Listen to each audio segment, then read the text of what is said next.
ನಿನ್ನೆ ದೆಹಲಿ ಪಕ್ಕದ ಫರೀದಾಬಾದ್ನಲ್ಲಿ ಆರ್ಡಿಎಕ್ಸ್ ಪತ್ತೆಯಾಗಿತ್ತು. ಸುಮಾರು 350 ಕೆಜಿಯಷ್ಟು ಆರ್ಡಿಎಕ್ಸ್ ಪತ್ತೆಯಾಗಿತ್ತು. 2900 ಕೆಜಿ ಬಾಂಬ್ ತಯಾರಿಸುವಷ್ಟು ಸ್ಫೋಟದ ಸಾಮಗ್ರಿ ಪತ್ತೆಯಾಗಿತ್ತು. ದೇಶಾದ್ಯಂತ ಸ್ಫೋಟಕ್ಕೆ ಉಗ್ರರು ಸಂಚನ್ನ ರೂಪಿಸಿದ್ರು. ಅದನ್ನ ಬೆಳಕಿಗೆ ತರ್ತಾ ಇದ್ದ ಹಾಗೆ ಇವತ್ತು ಸ್ಫೋಟ ಆಗಿದೆ ಕೆಂಪುಕೋಟೆಯ ಬಳಿ. ಅದರ ಭಾಗವಾಗಿ ಇವತ್ತು ದೆಹಲಿಯಲ್ಲಿ ಸ್ಫೋಟ ಆಯ್ತಾ? ಇಂಥದ್ದೊಂದು ಅನುಮಾನ ಮೂಡ್ತಾ ಇದೆ. ಡೀಟೇಲ್ಸ್ ನಮ್ಮ ಪ್ರತಿನಿಧಿ ಚಂದ್ರಮೋಹನ್ ನೀಡ್ತಾ ಹೋಗ್ತಾರೆ. ಚಂದ್ರಮೋಹನ್, ರಾಷ್ಟ್ರ ರಾಜಧಾನಿಯಲ್ಲಾಗಿರುವಂತಹ ಬ್ಲಾಸ್ಟ್ ಹಲವು ಅನುಮಾನಗಳಿಗೆ ಕಾರಣ ಆಗ್ತಾ ಇದೆ. ಇದು ಸಾಮಾನ್ಯ ಬ್ಲಾಸ್ಟ್ ಆಗಿರುವುದಕ್ಕೆ ಸಾಧ್ಯನೇ ಇಲ್ಲ. ಸ್ಫೋಟದ ತೀವ್ರತೆಯನ್ನ ನೋಡಿದ್ರೆ ಹಾಗನ್ಸುತ್ತೆ. ಏನ್ ಮಾಹಿತಿ ಸಿಗ್ತಾ ಇದೆ? ವಿಧ್ವಂಸಕ ಕೃತ್ಯ ನಡೆದಿರುವಂತಹ ಶಂಕೆ ಏನಾದ್ರೂ ಬಲವಾಗ್ತಿದ್ಯಾ? ಅದಕ್ಕೆ ಸಂಬಂಧಪಟ್ಟ ಹಾಗೆ ಪುಷ್ಟಿ ಏನಾದ್ರೂ ಸಿಗ್ತಾ ಇದೆಯಾ? ಹೌದು ವಿದೇಶಿ, ಇದು ಖಂಡಿತವಾಗೂ ವಿಧ್ವಂಸಕ ಕೃತ್ಯ ಇರ್ಬೋದು ಅನ್ನೋ ಒಂದು ಶಂಕೆ ಈಗ ಎಲ್ಲರಲ್ಲೂ ಕೂಡ ವ್ಯಕ್ತವಾಗ್ತಾ ಇದೆ. ಆದರೆ ಈಗ ಸ್ಥಳಕ್ಕೆ ಭೇಟಿ ಕೊಟ್ಟಿರ್ತಕ್ಕಂಥ ಹಿರಿಯ ಪೊಲೀಸ್ ಅಧಿಕಾರಿಗಳು ಕೂಡ ಇನ್ನೂ ಯಾವುದೇ ಅಂತಿಮ ತೀರ್ಮಾನಕ್ಕೆ ಬಂದಿಲ್ಲ. ಇದನ್ನು ಕೂಡ ಈ ಪ್ರಾಥಮಿಕ ಹಂತದಲ್ಲಿದೆ. ಈಗಲೇ ಯಾವುದನ್ನು ಕೂಡ ಸ್ಪಷ್ಟವಾಗಿ ಹೇಳಲಿಕ್ಕಾಗೋದಿಲ್ಲ. ಈಗಲೇ ಹೇಳುವಂಥದ್ದು ಟೂ ಅರ್ಲಿ ಅನ್ನುವ ಒಂದು ಮಾತನ್ನು CRPFನ DIG ಪ್ರಸಾದ್ ಅವರು ಕೂಡ ಈಗ ಸ್ಥಳಕ್ಕೆ ಭೇಟಿ ಕೊಟ್ಟ ಬಳಿಕ ಹೇಳ್ತಾ ಇದ್ದಾರೆ. ಮುಖ್ಯವಾಗಿ ಮೊದಲಿಗೆ ಒಂದು ಕಾರ್ನಲ್ಲಿ ಸ್ಫೋಟ ಆಯಿತು. ಅದಾದ ಬಳಿಕ ಪಕ್ಕದಲ್ಲಿದ್ದಂಥ 2 ಕಾರುಗಳಲ್ಲೂ ಕೂಡ ಸ್ಫೋಟ ಆಗಿದೆ. ಈಗ ಒಟ್ಟು 3 ಕಾರುಗಳು ಬೆಂಕಿಗೆ ಆಹುತಿಯಾಗಿ ಒತ್ತಿ ಉರಿದಿವೆ. ತಕ್ಷಣವೇ ಅಗ್ನಿಶಾಮಕ ದಳದ ಸಿಬ್ಬಂದಿ, ಅಗ್ನಿಶಾಮಕ ವಾಹನಗಳು ಸ್ಥಳಕ್ಕೆ ಬಂದು ಬೆಂಕಿಯನ್ನು ನಂದಿಸಿವೆ.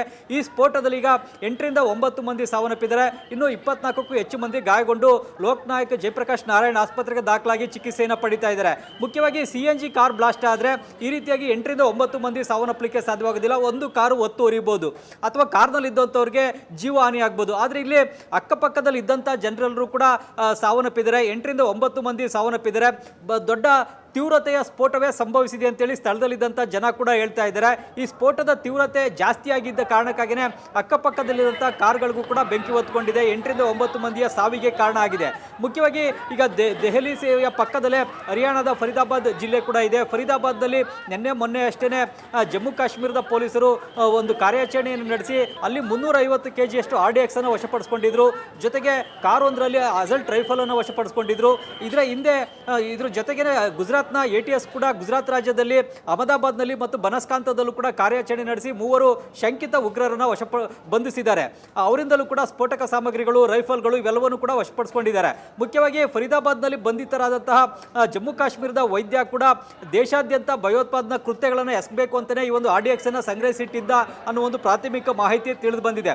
ಆ ಕಾರಣಕ್ಕಾಗಿಯೇ ಅದರ ಭಾಗವಾಗಿಯೇ ಇವತ್ತು ದೆಹಲಿನಲ್ಲಿ ಈ ಕಾರ್ನಲ್ಲಿ ಸ್ಫೋಟಕವನ್ನು ಇಟ್ಟು ಸ್ಫೋಟವನ್ನು ನಡೆಸಲಾಗಿದೆಯಾ ಅನ್ನೋ ಒಂದು ಅನುಮಾನ ಸಹಜವಾಗಿ ವ್ಯಕ್ತವಾಗ್ತಾ ಇದೆ. ಏಕೆಂತಂದ್ರೆ ಈ ಶಂಕಿತ ಉಗ್ರಗಾಮಿಗಳು ಕೇವಲ 1-2 ಜಿಲ್ಲೆಗೆ ಸೀಮಿತವಾಗಿರೋದಿಲ್ಲ. ರಾಷ್ಟ್ರ ರಾಜಧಾನಿ ದೆಹಲಿ ಸೇರಿದಂತೆ ಇಡೀ ದೇಶಾದ್ಯಂತ ಸ್ಫೋಟವನ್ನು ನಡೆಸತಕ್ಕಂಥ ಸಂಚನ್ನ ರೂಪಿಸಿಕೊಂಡಿದ್ರು ಅಂತಕ್ಕಂಥದ್ದು ಪ್ರಾಥಮಿಕ ಮಾಹಿತಿ ತಿಳಿದು ಬಂದಿದೆ. ಆ ಒಂದು ಮಾಹಿತಿಯನ್ನು ಆಧಾರದ ಮೇಲೆ ನೋಡೋದಾದ್ರೂ ಕೂಡ ಫರೀದಾಬಾದ್ನ ವೈದ್ಯ ಮತ್ತು ಉತ್ತರ ಪ್ರದೇಶದಲ್ಲಿ ಬಂಧಿತನಾದಂಥ ವೈದ್ಯ ಮತ್ತು ಆ ತಂಡದ ಬೇರೆ ವ್ಯಕ್ತಿಗಳು ಕೂಡ ದೆಹಲಿನಲ್ಲಿ ಇದ್ದಿರ್ಬೋದು. ಆ ವ್ಯಕ್ತಿಗಳೇ ದೆಹಲಿನಲ್ಲಿ ಸ್ಫೋಟಕವನ್ನು ಕೆಂಪುಕೋಟೆಯ ಬಳಿ ಕಾರ್ನಲ್ಲಿಟ್ಟು ಸ್ಫೋಟವನ್ನು ನಡೆಸಿರ್ಬೋದು ಅಂತಕ್ಕಂಥ ಶಂಕೆ ಮೇಲ್ನೋಟಕ್ಕೆ ವ್ಯಕ್ತವಾಗ್ತಾ ಇದೆ. ಮುಖ್ಯವಾಗಿ ಕಳೆದ 3-4 ದಿನದಲ್ಲಿ 5-6 ಮಂದಿ ಶಂಕಿತ ಉಗ್ರರನ್ನು ಸ್ಫೋಟಕ ಸಾಮಗ್ರಿಗಳೊಂದಿಗೆ ಗುಜರಾತ್ನ ATS ಜೊತೆಗೆ ಜಮ್ಮು ಕಾಶ್ಮೀರದ ಪೊಲೀಸರು ಕೂಡ ಬಂಧಿಸಿದ್ದಾರೆ. ಜೈಷ್ ಇ ಮೊಹಮ್ಮದ್ ಸಂಘಟನೆಯ ಪರವಾಗಿ ಜಮ್ಮು ಕಾಶ್ಮೀರದಲ್ಲಿ ಒಂದು ಪೋಸ್ಟರ್ ಅನ್ನು ಅಂಟಿಸಿದ್ರು. ಆ ಪೋಸ್ಟರ್ನ ಅಂಟಿಸಿದವರು ಯಾರು ಅಂತೇಳಿ ಜಮ್ಮು ಕಾಶ್ಮೀರ ಪೊಲೀಸರು ತನಿಖೆ ನಡೆಸಿದಂತಹ ಸಂದರ್ಭದಲ್ಲಿ ಅದು ಸೀದಾ ಉತ್ತರ ಪ್ರದೇಶದ ಸಹಾರನ್ಪುರಕ್ಕೆ ಪೊಲೀಸರನ್ನ ಕರ್ಕೊಂಡು ಹೋಯಿತು. ಅಲ್ಲಿ ಜಮ್ಮು ಕಾಶ್ಮೀರದ ಒಬ್ಬ ವೈದ್ಯ ಆ ಪೋಸ್ಟರ್ನ ಅಂಟಿಸಿದ್ದ ಅಂತೇಳಿ ಗೊತ್ತಾಗಿ ಆತನನ್ನು ಬಂಧಿಸಿದ್ರು. ಆತನನ್ನು ಬಂಧಿಸಿ ವಿಚಾರಣೆಗೆ ಒಳಪಡಿಸಿದಂತಹ ಸಂದರ್ಭದಲ್ಲಿ ಫರೀದಾಬಾದ್ನಲ್ಲಿ ಅಂದರೆ ಹರಿಯಾಣ ರಾಜ್ಯದ ಫರೀದಾಬಾದ್ನಲ್ಲೂ ಕೂಡ ಮತ್ತೊಬ್ಬ ವೈದ್ಯ ಕೂಡ ಇವರ ಜೊತೆಗೆ ಸಂಪರ್ಕದಲ್ಲಿರುವಂಥದ್ದು ಗೊತ್ತಾಯಿತು. ಹಾಗಾಗಿ ಫರೀದಾಬಾದ್ಗೆ ಹೋಗಿ ತಪಾಸಣೆಯನ್ನು ನಡೆಸಿದಂತಹ ಸಂದರ್ಭದಲ್ಲಿ ಆತನ ಬಳಿ 350 ಕೆಜಿಯಷ್ಟು RDX ಸಿಕ್ಕಿದೆ. ಜೊತೆಗೆ ಈ ಒಂದು ಉಗ್ರರ ಬಳಿ 2900 ಕೆಜಿಯಷ್ಟು ಬಾಂಬನ್ನು ತಯಾರಿ ಮಾಡುವಂತಹ ಸ್ಫೋಟಕ ಸಾಮಗ್ರಿಗಳು ಕೂಡ ಸಿಕ್ಕಿದ್ದು. ಹೀಗಾಗಿ ಈ ಒಂದು ಸ್ಫೋಟಕ ಸಾಮಗ್ರಿಗಳನ್ನು, ಬಾಂಬ್ ತಯಾರಿಯ ಸಾಮಗ್ರಿಗಳನ್ನು ಬಳಸಿಕೊಂಡೆ ಈ ಒಂದು ಬಾಂಬನ್ನು ತಯಾರಿ ಮಾಡಿ ಏನಾದರೂ ಕೂಡ ರೆಡ್ ಫೋರ್ಟ್ನ ಬಳಿಗೆ ತಂದು ಸ್ಫೋಟವನ್ನು ನಡೆಸಿದ್ರೆ ಅನ್ನೋ ಒಂದು ಅನುಮಾನ ಸಹಜವಾಗಿ ವ್ಯಕ್ತವಾಗ್ತಾ ಇದೆ.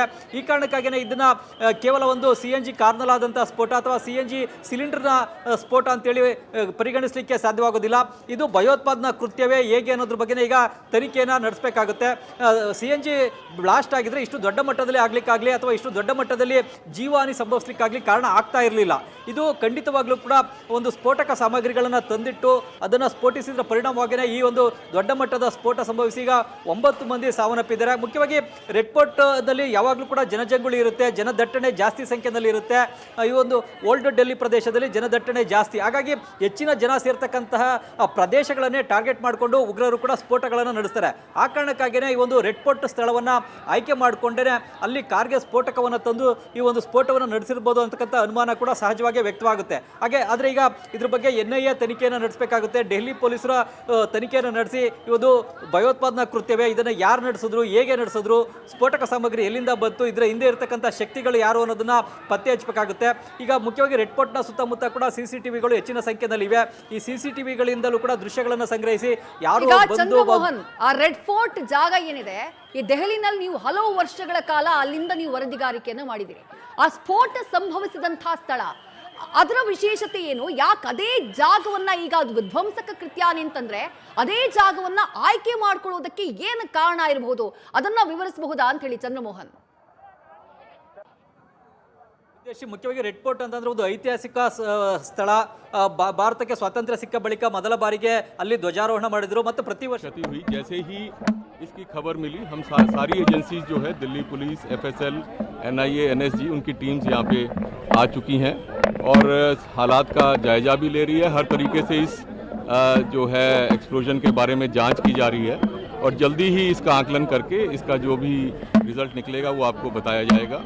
इस इंसिडेंट में कुछ लोग को इंजरीज भी आई हैं और कुछ लोगों की डेथ भी हुई है, तो वो अभी हालात का जायजा लिया जा रहा है और एग्जैक्ट फिगर्स जो हैं आपको कुछ ही देर में बता दी जाएंगी.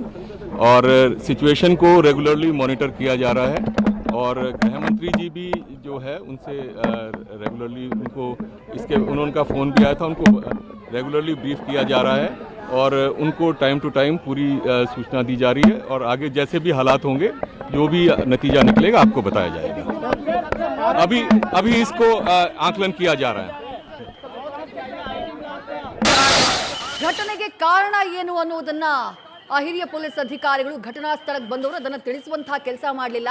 ಅವ್ರು ಹೇಳಿದ್ದಿಷ್ಟೇ, ನಾವು ಪರಿಶೀಲನೆ ಮಾಡ್ತಾ ಇದ್ದೀವಿ, ಈಗ ಇನ್ನೂ ಕೂಡ ತನಿಖಾ ಹಂತದಲ್ಲಿದೆ, ಈಗ ಎಲ್ಲವನ್ನೂ ಕೂಡ ಪರಿಶೀಲನೆ ಮಾಡಲಾಗ್ತಾ ಇದೆ, ಎಲ್ಲವನ್ನ ಪರಿಶೀಲನೆ ಮಾಡಿ ತನಿಖೆ ಮಾಡಿ ಆ ನಂತರದಲ್ಲಿ ನಿಮಗೆ ಮಾಹಿತಿಯನ್ನ ನೀಡ್ತೀವಿ, ಎಷ್ಟು ಜನ ಸಾವನ್ನಪ್ಪಿದ್ದಾರೆ, ಎಷ್ಟು ಜನ ಗಾಯಗೊಂಡಿದ್ದಾರೆ, ಮುಂದಿನ ಹಂತದಲ್ಲಿ ನಾವು ನಿಮಗೆ ಮಾಹಿತಿಯನ್ನ ನೀಡ್ತಾ ಹೋಗ್ತೀವಿ ಅಂತ ಹೇಳಿದ್ದಾರೆ. ಎಲ್ಲೂ ಕೂಡ ಘಟನೆಗೆ ಕಾರಣ ಏನು, ಬ್ಲಾಸ್ಟ್ಗೆ ಕಾರಣ ಏನು, ಆ ಮಾಹಿತಿಯನ್ನ ನೀಡುವಂತಹ ಕೆಲಸವನ್ನ ಮಾಡಲಿಲ್ಲ.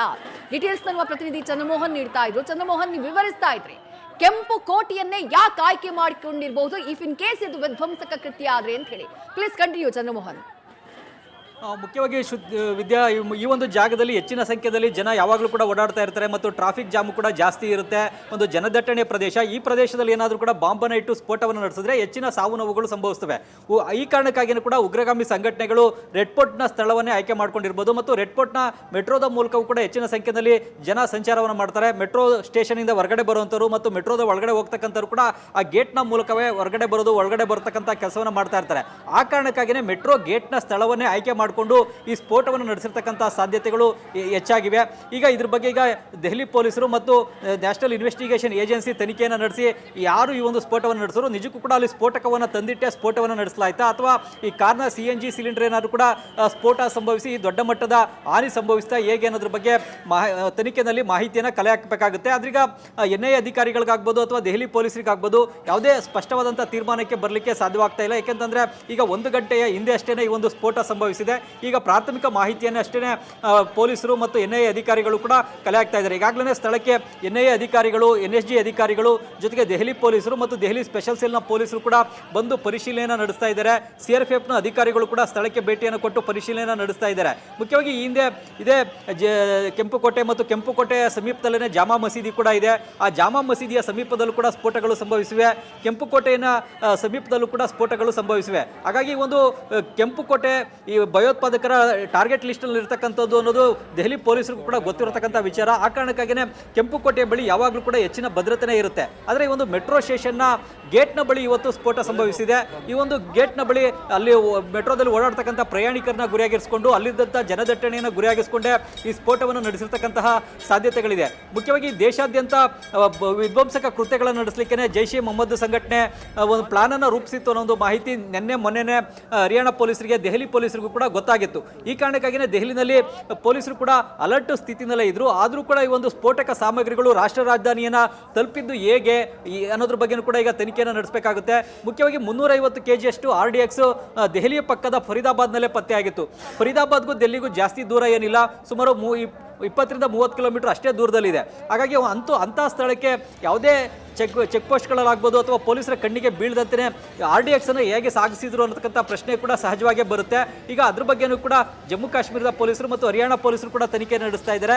ಇವತ್ತು ಈಗ ರಾಷ್ಟ್ರ ರಾಜಧಾನಿ ದೆಹಲಿನಲ್ಲೇ ಅದು ಬಹಳಷ್ಟು ಐತಿಹಾಸಿಕ ಮಹತ್ವವನ್ನು ಹೊಂದಿರತಕ್ಕಂಥ ಕೆಂಪುಕೋಟೆ ಬಳಿನಲ್ಲೇ ಈ ಒಂದು ಸ್ಫೋಟ ಸಂಭವಿಸಿದೆ. ಹಾಗಾಗಿ ಈ ಒಂದು ಸ್ಫೋಟ ಹೇಗೆ ಸಂಭವಿಸಿತು, ಸ್ಫೋಟದ ಹಿಂದಿರ್ತಕ್ಕಂಥ ಶಕ್ತಿಗಳು ಯಾರು ಅನ್ನೋದ್ರ ಬಗ್ಗೆ ಈಗ ಉನ್ನತ ಮಟ್ಟದ ತನಿಖೆಯನ್ನು ನ್ಯಾಷನಲ್ ಇನ್ವೆಸ್ಟಿಗೇಷನ್ ಏಜೆನ್ಸಿ ಮತ್ತು ದೆಹಲಿ ಪೊಲೀಸರು ನಡೆಸಬೇಕಾಗುತ್ತೆ. ನಮ್ಮ ದೇಶದಲ್ಲಿ ಯಾವುದೇ ಭಯೋತ್ಪಾದನಾ ಕೃತ್ಯಗಳು ನಡೆದರೂ ಕೂಡ ಅದರ ಬಗ್ಗೆ ತನಿಖೆಯನ್ನು ನಡೆಸತಕ್ಕಂಥ ಹೊಣೆಗಾರಿಕೆಯನ್ನು ಈಗ ನ್ಯಾಷನಲ್ ಇನ್ವೆಸ್ಟಿಗೇಷನ್ ಏಜೆನ್ಸಿ ಅಂದರೆ NIA ಹೊಂದಿದೆ. ಹಾಗಾಗಿ ಈ ಒಂದು ಕೇಸ್ನ ಬಗ್ಗೆನೂ ಕೂಡ NIA ಇದು ಭಯೋತ್ಪಾದನಾ ಕೃತ್ಯ ಅಂತೇಳಿ ಗೊತ್ತಾದರೆ NIAನೇ ತನಿಖೆ ನಡೆಸಿ ಈ ಆರೋಪಿಗಳು ಯಾರು ಅನ್ನೋದನ್ನು ಕೂಡ ಪತ್ತೆ ಹಚ್ಚಬೇಕಾಗುತ್ತೆ. ಮುಖ್ಯವಾಗಿ 2008 ನಂತರ ನಮ್ಮ ದೇಶದಲ್ಲಿ ನಡೆದಂಥ ಯಾವುದೇ ಭಯೋತ್ಪಾದನಾ ಕೃತ್ಯಗಳಾಗಬಹುದು ಅವುಗಳ ಬಗ್ಗೆ ಒಂದು ಆಳವಾದಂಥ ವಿಶೇಷ ಪರಿಣತಿಯನ್ನು ಹೊಂದಿ ತನಿಖೆ ನಡೆಸಲಿಕ್ಕಾಗೇ NIAನ ಸ್ಥಾಪನೆ ಮಾಡಲಾಗಿದೆ. ಹಾಗಾಗಿ ಇದು ಭಯೋತ್ಪಾದನಾ ಕೃತ್ಯ ಅನ್ನೋ ಒಂದು ಮಾಹಿತಿ ಸಿಕ್ಕಿದ್ರೆ NIAನೇ ಇದನ್ನ ಬಗ್ಗೆ ನೇರವಾಗಿ ತನಿಖೆಯನ್ನು ನಡೆಸಿ ಆರೋಪಿಗಳನ್ನ ಪತ್ತೆ ಹಚ್ಚಕ್ಕಂಥ ಕೆಲಸವನ್ನ ಮಾಡುತ್ತೆ. ವಿದೇಶಿ ರೈಟ್, ಥ್ಯಾಂಕ್ ಯು ಚಂದ್ರಮೋಹನ್ ತಮ್ಮೆಲ್ಲ ಡೀಟೇಲ್ಸ್ಗೆ. ನ್ಯೂಸ್ ಫಸ್ಟ್ ನಿರ್ಭೀತಿಯಿಂದ ನಿಮ್ಮ ಪರವಾಗಿ.